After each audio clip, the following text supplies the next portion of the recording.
Thank you for letting us be here today. Ska du börja? So, does everybody hear us? Yeah. So, why do you do something that complicated as starting a fashion brand?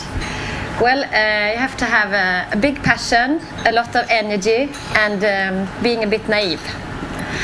And then who are then the three sisters? Well, it's Karin, 16 years older than Sofia, who is not here today. And then it's me, somewhere in the middle. And we decided about 6 years ago that now it's the time that we really do something together. We've always been spending a lot of time together and did everything, even if with such a big age difference. And we felt that it was really a big gap in the Swedish fashion scene. We felt that all the brands were very androgynous and there was not really any clothes for us. And there was not any really interesting companies either to work at. So we had to do it our own. So that's when we started Dagmar. And the name came from our grandmother. She was always a big source of inspiration. A very powerful, full of energy and over positive woman, I would say. She never saw any problems in anything, just possibilities. And that's something that we are trying to take after and keep in mind all the time, that everything works if you just want it. Well, she's still our muse and a big source of inspiration. And I guess it's a lot of creative people here today, so I just want to tell you how it all started with the logo.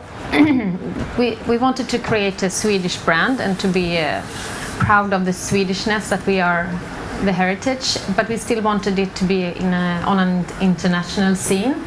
So that's what we wanted the brand and the logo and everything to feel like. And we went back quite long in the history to find our own inspiration source, and we love this Art Deco era as an inspiration era, not as for the clothes really, but more for the conceptual and the perhaps colors or patterns and other things. So when we talked about the logo and this Robert Alborg who did it for us and who was our creative partner by then, he did this logo. So we wanted it to feel like a little bit of heritage back, but still a very modern brand. And Dagmar has to stand for the Swedishness, but we wanted it to work on an international scene. So that's how it came out. When we started, we actually had all three different areas. I was more into the marketing communication, even though I had 10 years of buying experience from H&M.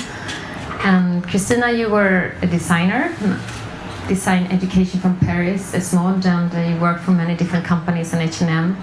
And Sofia, she worked many years in a shop. So she did naturally all the sales, I did naturally all the PR marketing, and Tina did the design. So I think that was one of the keys when we started, that we had all different areas and we could work easily without arguing too much. And we also started to focus on one thing, which was also very good, I think. We started with knitwear, which we find was missing on the market when we started. It has grown as a very important part in the fashion business, but it's been our core since we started, and we always want to do something different. So we started to do like cocktail dresses in knits and long, many things. So we do everything from very exclusive, super high technique things to very casual cardigans. But the core has always been knitwear, but we always do nowadays a whole wardrobe. But it's fun to have like a speciality in the collection.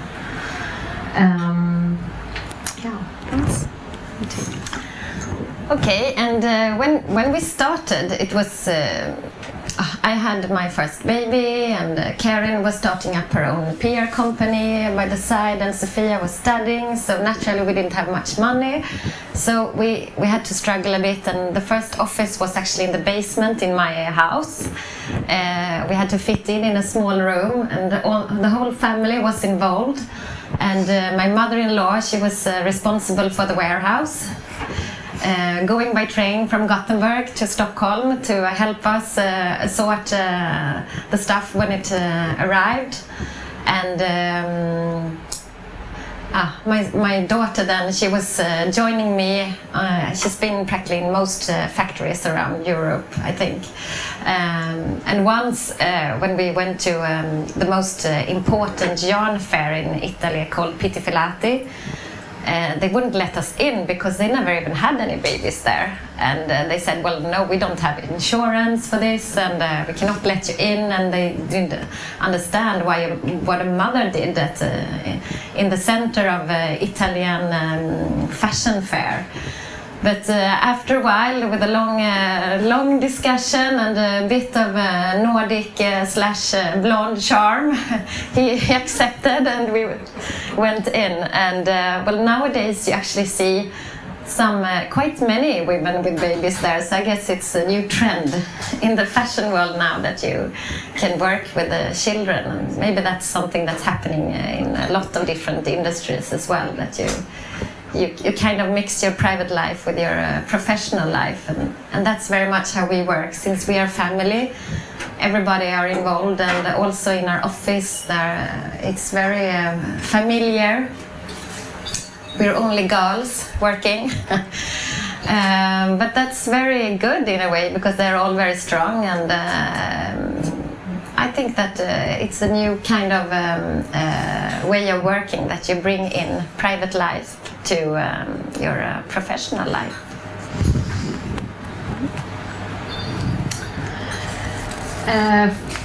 Every season we always start to build a new theme for the collection, and how do we get inspiration for that? We normally go outside and inspire by the like music, film, motion pictures, like art or music, but can also be like other cultural questions, like if it's a war, or if it's like bad economy, or it could be anything that we feel like this is very strong at the moment. And one time it was like a lot of nature catastrophes and other things, and then we had made a whole collection called Protection, and built everything on that theme. And we built the themes around when Ingmar Bergman died, and we honored a whole collection to one of his movies, Persona, and it's very nice to build up a theme around everything. And then we always sit in creative meetings, and we start to build up colors and silhouettes and shapes and fabrics and everything in orders for the whole collection. And it's like a new project for every season. And we do now like 4 collections per year, so it's quite a lot of work for every new collection.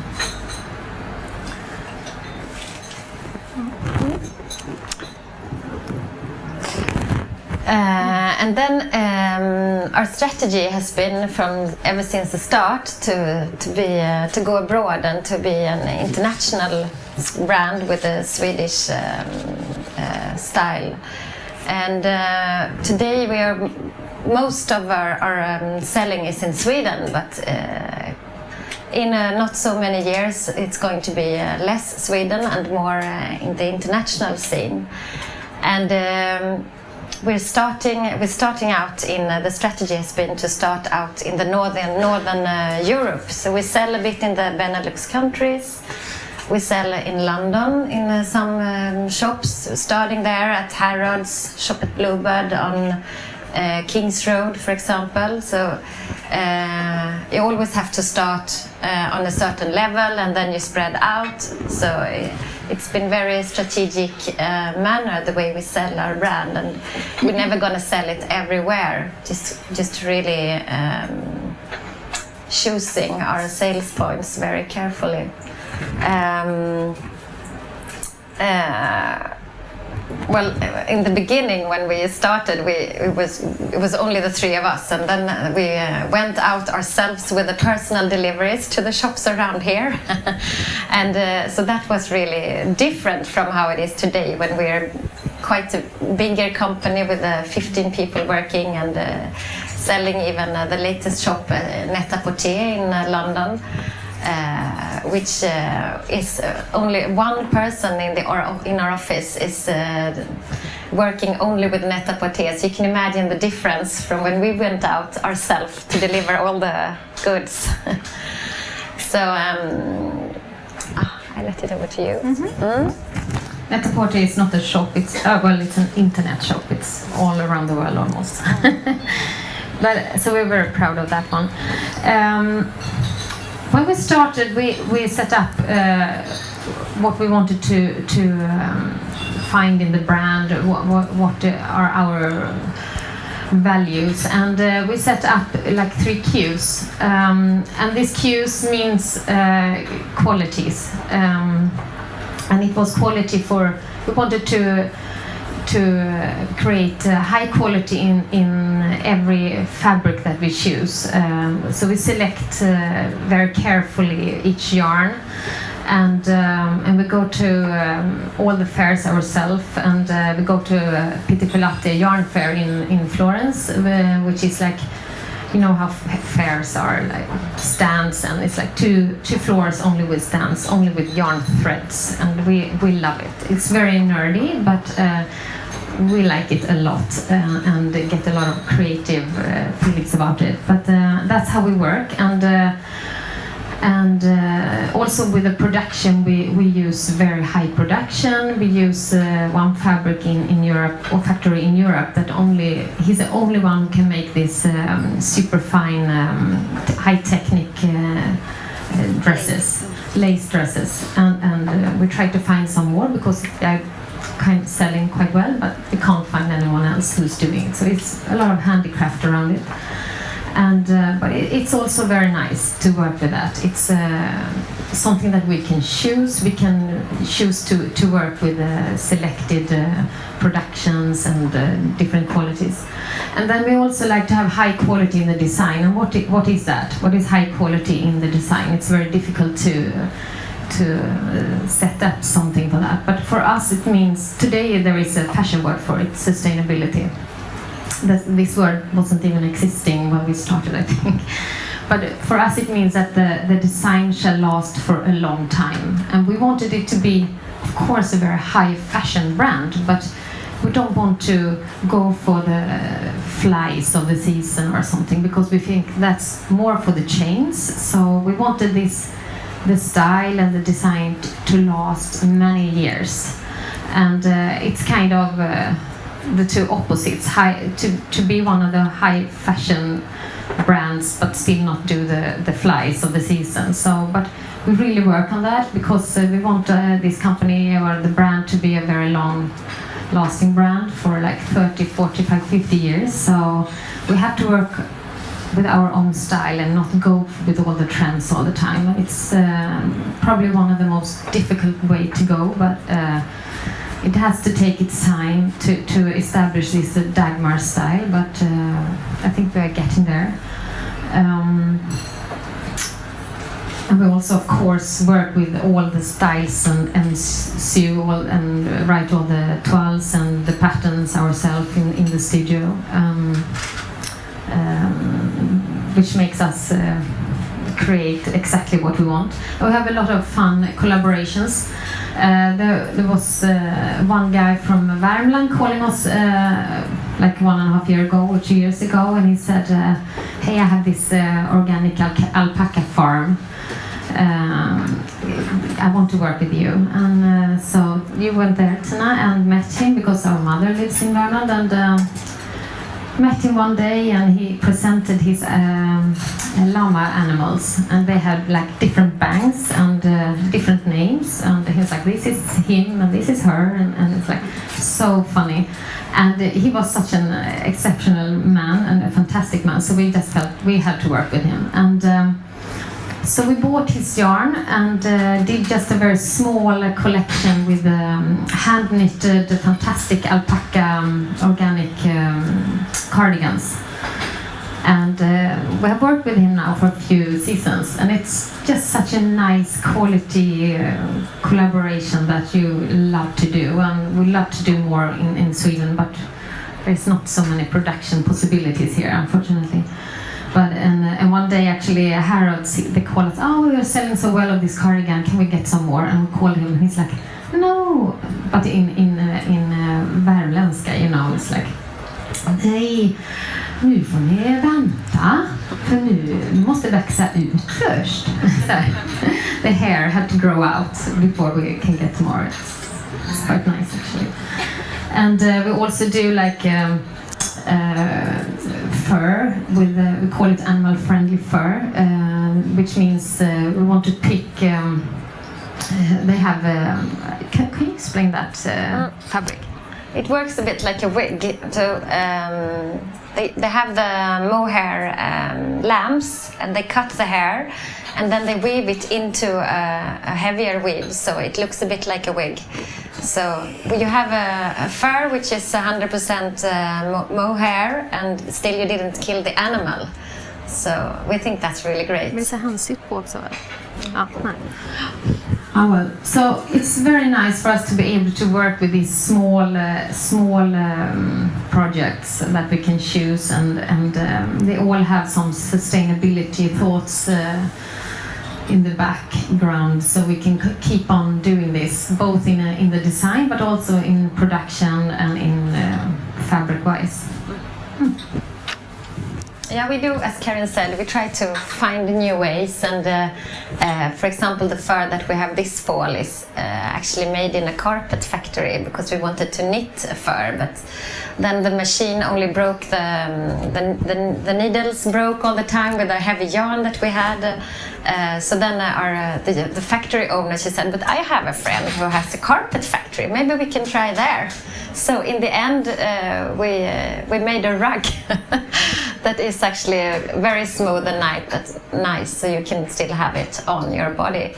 So that's something that we also taken from our grandmother, Dagmar, who is still a very, very big source of inspiration. And she was not only the way she was as a person, but also the way she looked. She was very chic, and not so much money, or she had to struggle really to manage with her outfits, but she had a really good passion for qualities, and she always handpicked the nicest ones, and she made all her garments herself. She was the one who taught us how to sew, and we were sewing very strange creations when we were younger, but she was helping us and teaching us, and that was really great. And that's when we started, we decided to have the name Dagmar, because also because of her style, because the arty style with a good quality, something, the handicraft that she was making and she was teaching us. And we also felt that there were so many other women around the world that could appreciate this, and that was our style strategy, to reach out to these women around the world. And we didn't really put a name on it by then, but now we call the style unconventional and sophisticated, and it means that this woman, she wants to have a garment that she can have when she goes to work, and maybe she goes out after work meeting her friends or doing something, then she don't have time to go back and change, so she has to have the same outfit. Maybe she's changing shoes or putting lipstick on or something, but then she must still feel as herself. So this is also when in her professional life she wants to have to feel strange or strong. She wants to feel strong so that she can behave and be her best and not think of how she looks. So that is really the goal with our garments, that we want to reach out to these women, the new modern women, powerful women that are I think working in more than just the traditional industries today. It's like men and women are changing industries without really taking notice of the traditional systems. So this is our goal, and we are a little step on the way. Still have higher goals to reach to. But I think that these women around here, she is all over the world, and maybe many of you is this kind of woman, I think. We are quite finished today now, and just wanted to show you, we will put out some pictures from the autumn collection. Meanwhile, if you want to have any questions or something, we can take them on the way. And if you want to see or read how we do like inspiration for each collection, there's one example here. So I have 2 catalogs. You can look here if you want, and the inspiration text is here. I think it could be quite nice to see how we think and how we write down the inspiration.